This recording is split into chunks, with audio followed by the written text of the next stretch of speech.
How is it going, everyone? I hope you're all doing good. Welcome to another episode of the Drawn to Create podcast. This is episode 13, and 13 is considered to be an unlucky number, but I don't really believe in any of that stuff. But I mean, some people do, so maybe less people will listen to this episode. I don't know, but you know, some hotels don't have a 13th floor. They actually skip 13 and go straight from 12 to 14. And I think it's because a lot of people don't want to stay on the 13th floor because of this idea that 13 is unlucky. But imagine like you go to a hotel, you book a room and they say, yes sir, that's fine, you will be staying in room 666 on the 13th floor.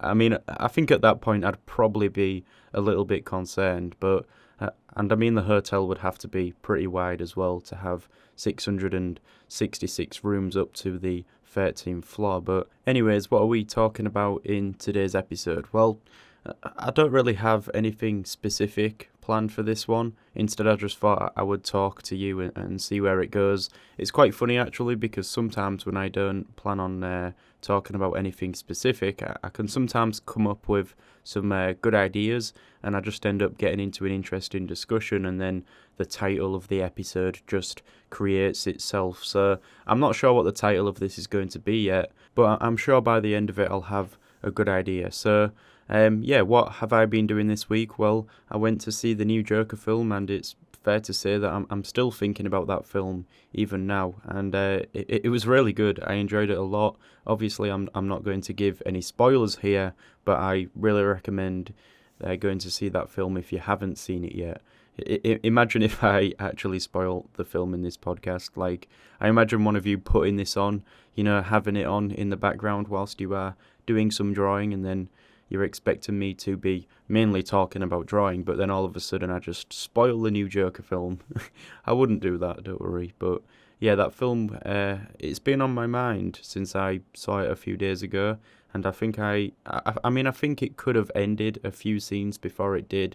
It seemed to not necessarily drag on, but you know, there was some perfect moments where if it would have just ended, then I would have been just as happy with it ending there as I was when it actually ended. And I'm not complaining that I got to see more, because I didn't want this film to end, but I feel like if it would have just sort of turned to black at a certain point, it would have been a bit more impactful, because they just sort of like faded out and then faded into another scene. And then I think that happened quite a few times when I was expecting the film to end, but then it opened up with another scene. Which isn't really a problem. I mean, the film was really good anyways. And I think they should make some more films like that, where there isn't any over-the-top CGI and predictable storylines, and yeah, pretty much like the Marvel films. I'm not really a fan of those films, because I think a lot of them are kind of the same, like you almost know what you are going to get with them, but I understand why people do like them, and that might be one of the reasons why. But yeah, the Joker film was great, and with a great actor as well. His performance was really good, and he was on screen like all of the time, because it was a film about him, obviously, so he did play that part perfectly. And yeah, if you haven't seen the Joker yet, go and see it, because I think the more money that it makes, the more likely the chance that they'll make more films like it in the future, where they are not afraid to somewhat push the line and try and do something different. So yeah, also in terms of films, I am really looking forward to the new Breaking Bad film, El Camino, and that comes out this Friday, so by the time this episode is up, I should have already seen that film, but I'll talk about it next week, so in the next episode of this. I just hope that they get that film right. I mean, I think they will, seeing as it's the same writers, and hopefully it will complement the series and the ending that we got there. So I am looking forward to that. And yeah, I hope you don't mind me just talking about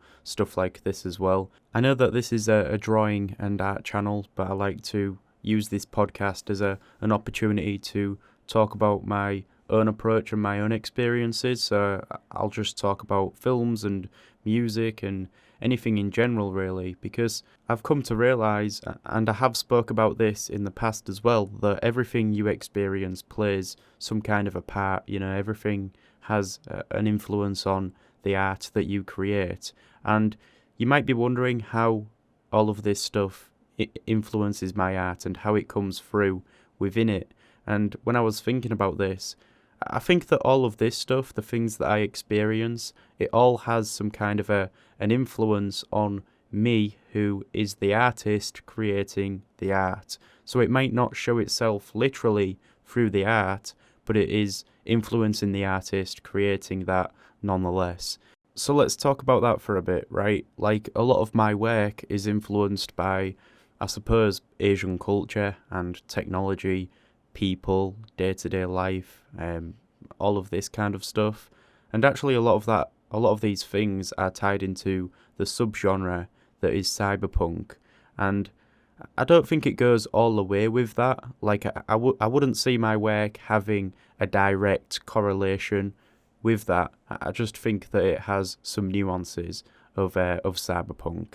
And I mean, I was trying to find something that I could involve within my work for a long time, and that I could, call my own in a way. Like, I talked about style not so long ago. It's kind of like that. I always wanted to have a certain aesthetic, I suppose, to the work that I would create.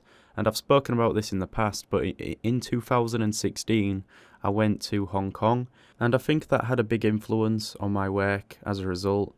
Like, it was a completely different world over there compared to what I was used to where I live. I was walking around everywhere, and I couldn't help but look up at all these buildings, tower blocks which just seemed to soar up into the sky. And I was thinking, like, in each of those small windows that you would see on these tower blocks, behind that window there's a room, and there's a person living there. And it really just gave me this new perspective on how to live in a way. Like, that city was 24/7 non-stop, and the atmosphere of just walking around at night was amazing. I remember one night when it was pretty late, but I went to this dessert place at night, and there was a few people in there, and I was just wondering, like, what kind of lives do these people live? They're in this city that doesn't seem to go to sleep, and they are going to these places in the early hours of the morning. And I don't know, it just gave me a real spark of energy to create. And I think I also mean that literally as well, because I started to draw a lot of detailed environments after that trip. Like, one thing that stood out to me when I was there was how densely packed everything is, and everywhere you look there is something to look at, even if it's just the side of a building or something. There's these external vents and air ducts and piping running alongside it. And I don't know, I just found it so alluring. I do think that it had that feel of another world, like the worlds that are often presented through the subgenre of cyberpunk, And of course, I took it further, and I started to look into all of that stuff, the way that I was drawing as well.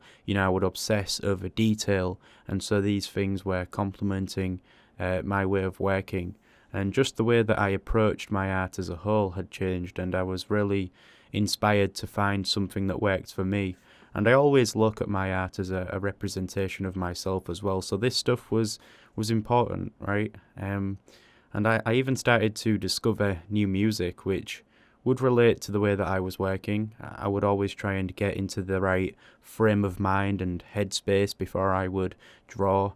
I wanted to have somewhat of a connection to what I was creating, and so I was utilising all of these things like music to assist me in doing that. And I think that I am still looking for something, but I don't think what I am looking for even exists, because I think it's this desire to keep searching, I think that's where it all happens. There's not necessarily anything at the end.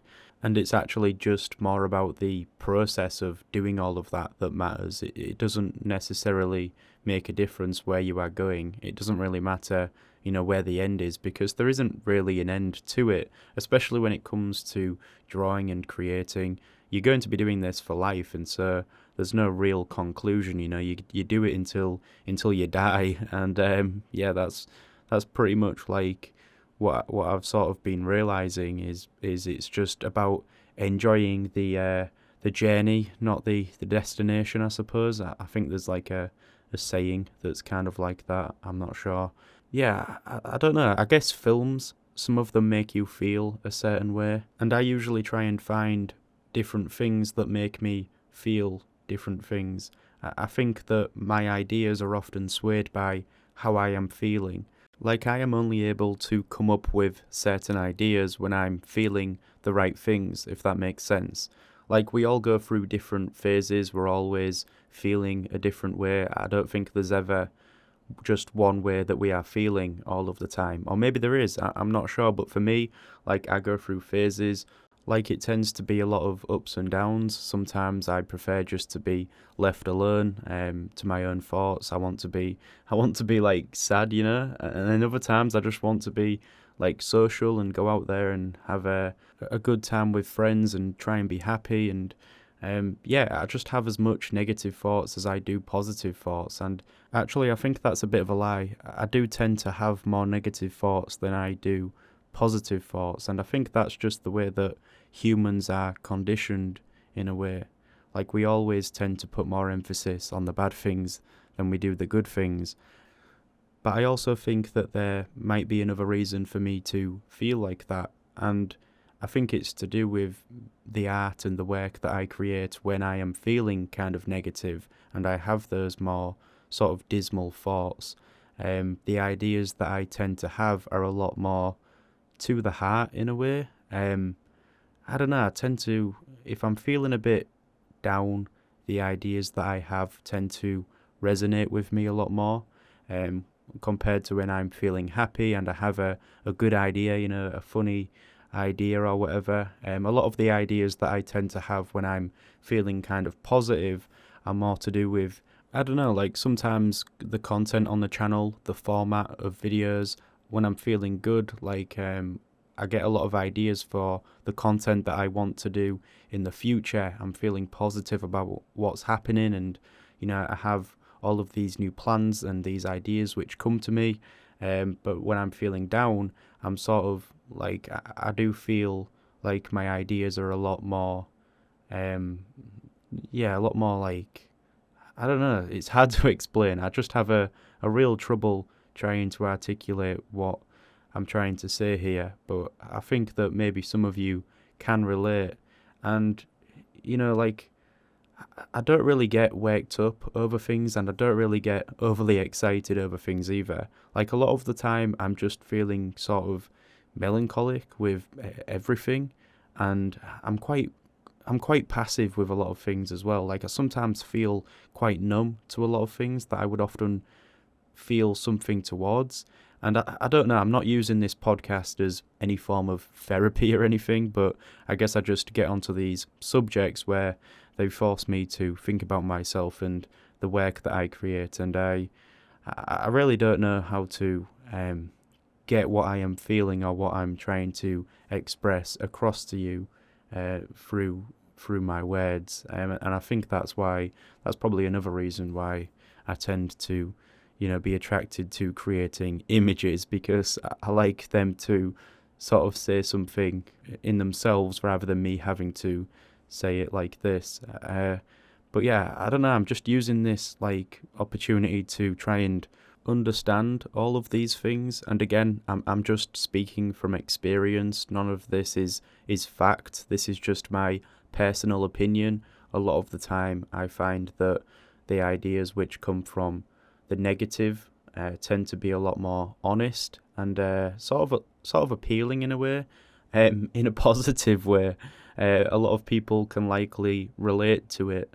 But I don't know, like I said, I often go through phases, which I think is perfectly normal, right? I hope anyways.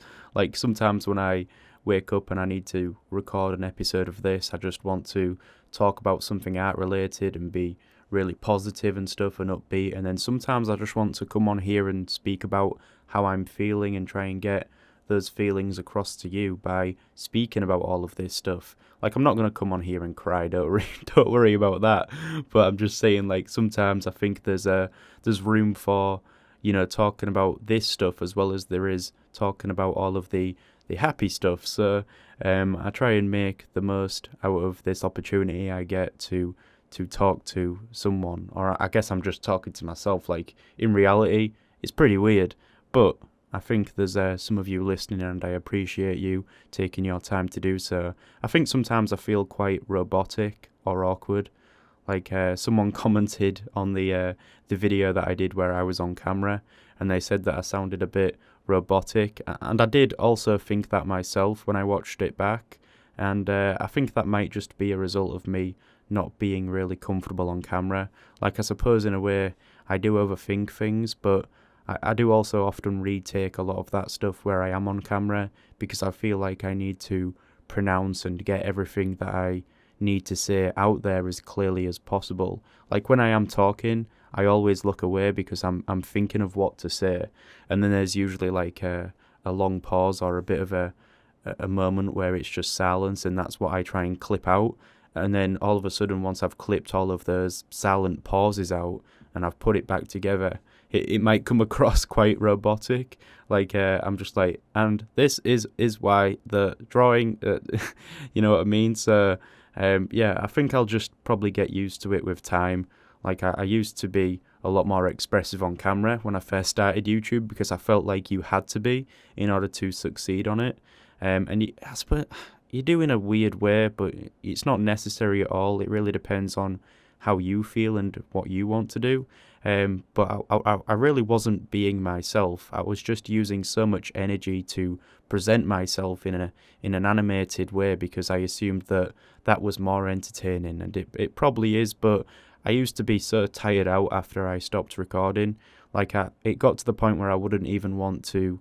I wasn't really enjoying what I was doing because it felt really forced. And I guess over time I have just sort of become more aware, and I have made a conscious decision to just be myself, because I started to think, like, what if that's what people want? Like, what if people just preferred me to be this way, where I am just being myself? Like, imagine this situation. So you try and do something, right? And as you are doing it, you're not really being yourself. You're putting on a front, and you're trying to be something that you're not, right? And you know it, but you feel like you need to be that way in order to succeed at whatever it is you are trying to do. But all of a sudden, as a result, you fail. And now you're left thinking, what if I'd have tried doing this, but what if I'd have just been myself doing it? Would I have succeeded? Like, imagine how weird a situation like that would be, where you wasn't yourself trying to do something and you failed as a result.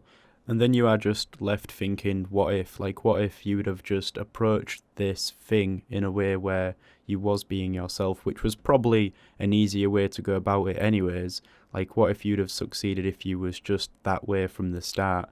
And that's got to be quite weird. Like, also, if you did sort of succeed in whatever it is you was trying to do by not being yourself, by sort of pretending to be someone you're not and not being very authentic, then for every sort of like response you get, it's not really real in a way. Like, if you get a comment and someone comments on something, I don't know, it's not really true, if you get what I mean, because whatever you are putting out there isn't really true. And so yeah, I just came to this like realization eventually as I was growing up, that like I know that I have this accent which is annoying, and I sometimes slur my words and stuff, and I have a monotone voice, but who cares? Like, those are things that I can't really control. Like, why would I pretend not to be that? Like, if I'm just being myself and I'm doing this naturally, then any response that I get is meaningful in a way. I just sort of gave up on trying to be perfect in a way, and I just thought I'd do it my own way, right? Like, when I was younger and I was creating and stuff, I'd be obsessed with perfection. And I was a bit of a perfectionist, everything had to be spot on. And, if something was going to go out there into the world and people would look at that and then look at me, I felt like it needed to paint this perfect picture of myself. And it's just not real. Like, you can get to that point where you are happy with something, but there's always more. Like, nothing is ever perfect. You're never going to get there, and it's just a complete waste of time and energy trying to do that.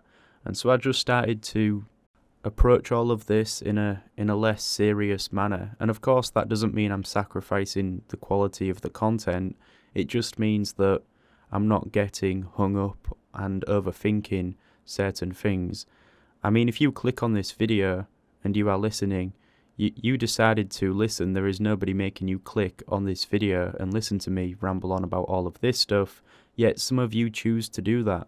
And that is a good feeling. But of course, there are some people out there as well who might listen to this and realise it's not for them, and that is fine as well. But at least they are making that judgment on something that is real, if that makes sense.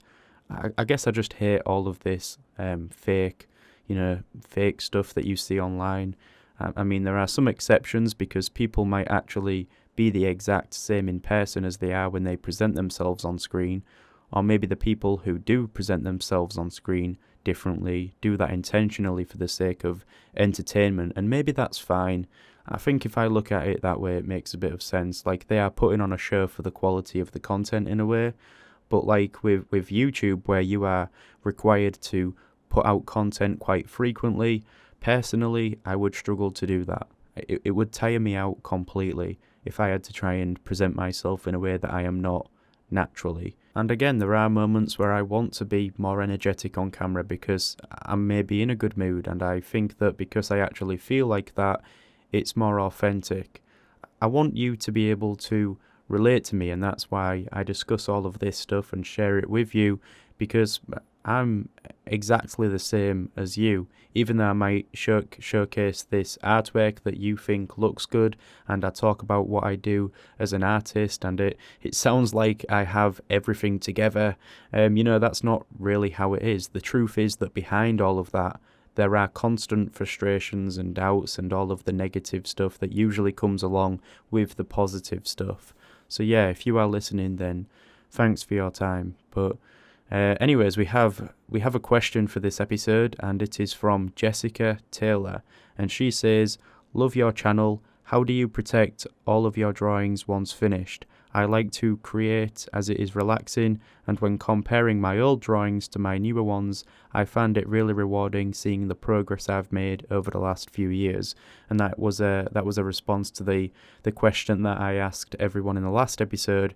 I asked why you all create, because that was the subject of last week's podcast. But I've seen quite a few people ask this question, and honestly, I don't really do anything special to protect my drawings. I know that there is this protective spray of some kind that you can get, but I don't really like the thought of that, so I normally just keep all of my drawings in a plastic sleeve, and I sling them in there, and then I leave them in a box on my shelf, and yeah, they just sit in there, and that's it. I don't really present my drawings anywhere physically, like sticking them up on the wall and stuff, because there's a lot of them, and I normally just post them online, and that's the virtual gallery, whilst the originals are in a box on a shelf, and they're just thrown into these plastic sleeves or plastic wallets, whatever you want to call them, and you can also put them in a folder if you feel like that, but I usually just put them in that sleeve because it stops the pencil work from being smudged afterwards. But yeah, I hope that answered that question, and I think it's about time to wrap this week's episode up. So thank you all for listening today. I can't even recall what I was speaking about at the beginning of this because it had so many twists and turns, but I think I'll probably title this video something to do with feelings, and how they influence your work, and I might actually sort of talk about that more in depth in a future episode, and I'll try and think about that more and come with more of a plan. I'll think about it, and I'll sort of try and structure an actual conversation about that stuff. So in terms of videos which are coming soon, I'm going to be doing some more videos where I am on camera. Hopefully I'll be less robotic, but I'll try my best, and I'll be doing some more tutorials soon. And then of course we have these podcasts every week. So thank you for watching, thank you for listening, however you are consuming these, and I will see you in the next episode.